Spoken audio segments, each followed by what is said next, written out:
I don't understand is the supposed competition between crocheters and knitters. There's no way you can tell which craft is better or even a point to it. There are different crafts with different results and they can be used for different things, and that's fine. They should complement each other, not be ones against the other. However, something I do understand is when someone is proficient in one of the crafts and wants to learn the other one, but finds themselves frustrated because they can't quite figure it out. I've seen this happen a lot with crocheters who want to learn to knit specifically, and I've seen it in a lot of comments.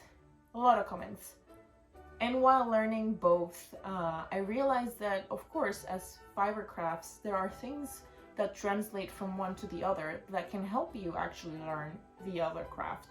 This video is here to prove that. If you're a crocheter who has been frustrated trying to knit, this is for you. I'm gonna give you some tips that hopefully are gonna help you get more into the mindset so that you can master both and use whichever craft you need for whichever project you want. So let's start with things that you already know. And yes, there's a lot you already know as a crocheter that is going to help you to knit. If you have been crocheting for a while, you already know a lot about fiber. You have experience handling yarn, you understand what yarn weights are and the different types of yarn that there is out there and how they behave differently. You've worked with the yarn before. That's not going to be something that gets on the way when you're reading a pattern and it calls for a specific yarn weight or a specific fiber. You understand that. And you probably already have a stash too. Another very important concept that you should already understand as a crocheter is gauge and gauge swatches. When you knit on your crochet, before you begin, especially if it's a garment, you should swatch your yarn. Usually a 4x4 square where you can measure and make sure that you have the same measurements. And why am I explaining it to you? You already know this. The same concept applies from crochet to knitting and on the other way around. Another thing that you will have experience with, and it's on your advantage, is reading patterns. Of course, knitting patterns are different than crochet patterns, but you know, the idea is kind of the same. You know how to follow those types of instructions. You understand that there are abbreviations. You understand that there are certain steps like blocking. You probably already have also read charts, which again, they're gonna be a little bit different in knitting, but the idea is kind of the same.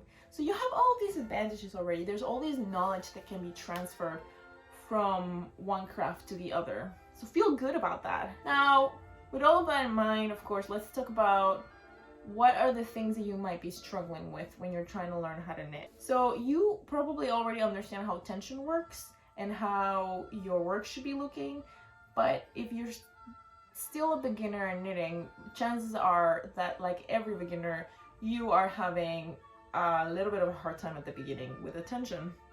That means that your stitches are not looking all the same, that you will see the width of your project is going to change. It is frustrating, especially if you're already proficient at one thing, to try another thing and not being immediately good at it. But don't get discouraged. Remember what it was like when you were learning crochet. Remember that it takes practice, and it's okay to take your time. It's okay to start with easier patterns. In fact, you should start with easier patterns, think scarves or squares, dishcloths, that type of thing. Don't start with a sweater, don't start with socks. One piece of advice that I've heard a lot for crocheters, and that I think I agree that will be helpful because of my experience learning crochet after knitting, is learning continental. What is that? Well, you see, there are different styles of knitting, which is just different ways in which people knit, but still take you to the same result. So when you watch a knitting video and you watch someone literally throwing their yarn with their right hand over their needle to create their knit stitch, that is English style. So basically you're holding your working yarn with the right hand and you're throwing it over every single time that you knit or purl. I grew up in Mexico, which means that I learned continental. And I didn't even know it. It's just the way it was taught to me, and it wasn't until I saw people throwing their yarn that I thought, oh, that's different. I don't know how to do that. So basically in continental, what you do is, instead of throwing your yarn with your right hand, you are holding your yarn always with your left hand, and you are picking it up with your left needle. The main difference is that English, you'll see right hand throwing. Continental, you'll just see a quick motion with your right needle that is picking up the yarn. But the reason this is gonna help you as a crocheter is because the way that the working yarn is being held on the left hand is very similar to the way you hold your working yarn when crocheting. So that means that you can translate that motor skill you already have, and so you can just work on your new skill of using your right needle to pick up the yarn. At first it's gonna feel a little strange because again, you're changing the way you're moving your hands, you're doing something different. But if you try to concentrate just in one thing, picking up the yarn, instead of trying to learn a new way of holding it and throwing it over, it might help you get the tension faster. It might help you get used to knitting faster. Like I said, I learned continental knitting before I learned anything else. So by the time I wanted to teach myself to crochet, it was very easy for me to go, oh, it's just holding the yarn the same way. And I just had to learn how to move my hook. That saved me a lot of time, or so I feel. And hopefully if you learn this type of knitting, or if you hadn't heard about continental before, you can find videos about it and learn that style and just concentrate on that and not trying to throw or to do English style. Another very common project for crocheters that are learning how to knit is losing stitches. So when you are crocheting, you only have one live stitch at all times. But when you knit, all of your stitches are live at all times, which means you could lose any of them. Gets complicated when you have a big project, but it doesn't have to be. Here are some tips on how to avoid losing your stitches and what to do if you do lose your stitch. It's not the end of the world. You can always get them back. So the first thing is you should try not to keep your stitches at the edge of your needle. This is a very common mistake that beginners do. Or if you put your project down because the stitches were at the edge, when you pick it up, accidentally you lose the stitches. One of the things that you have to practice while you're learning how to knit is how to keep your needles at least an inch or two away from the edge. This will also help with the tension. You don't have to have the stitches at the very end of the needle. You can still knit a few inches behind and then slip it off. And if you get used to that, your tension will be more even as well. Another good way of avoiding your stitches to slip off is being mindful of what kind of material you're using for your needles. I recommend always when people are starting to use bamboo, just because it's not as slippery. And when you work with metal needles, the whole point is that they are slippery so you can knit a little bit faster, but when you're starting, you don't want that. So bamboo has a little bit more of a grip. So I recommend that if you're buying needles or you're getting needles for the first time, that you go for bamboo while you're learning to knit.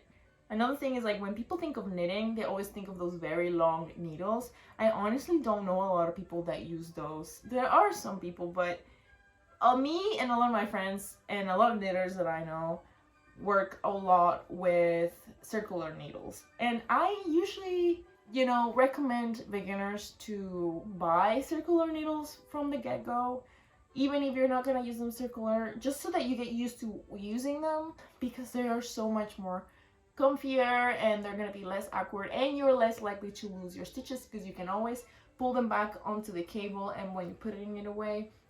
So look into knitting with circular needles. If you happen to lose a stitch, not to worry, you can still save it.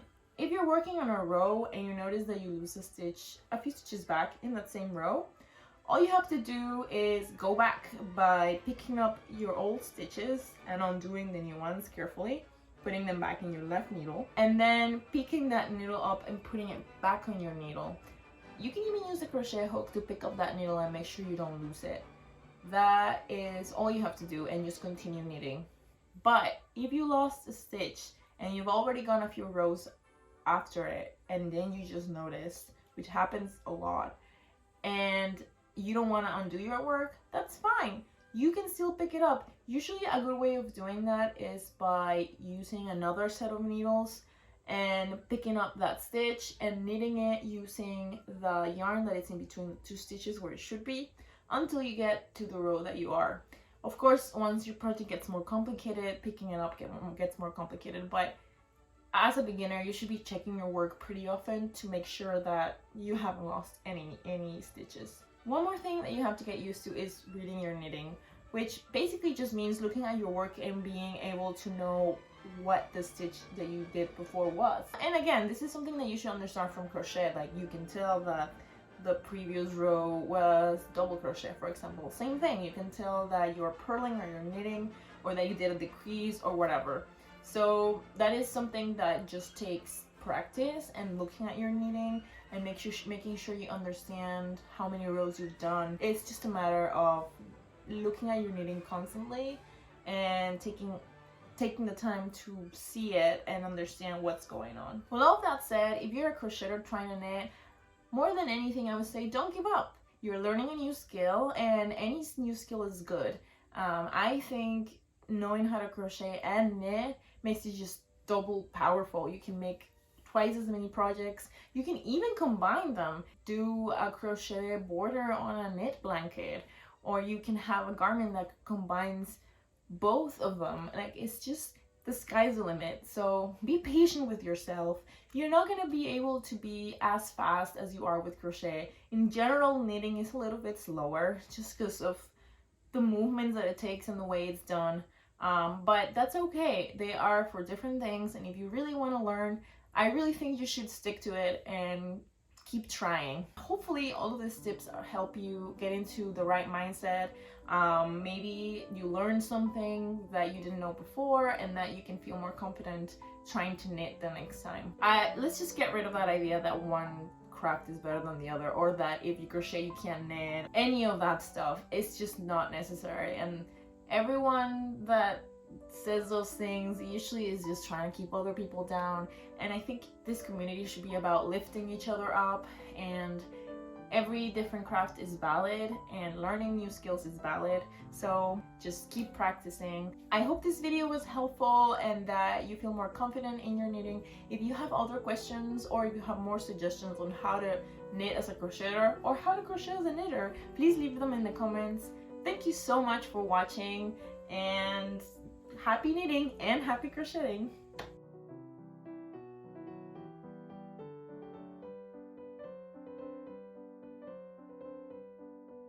I want to start talking about what I wear on my videos.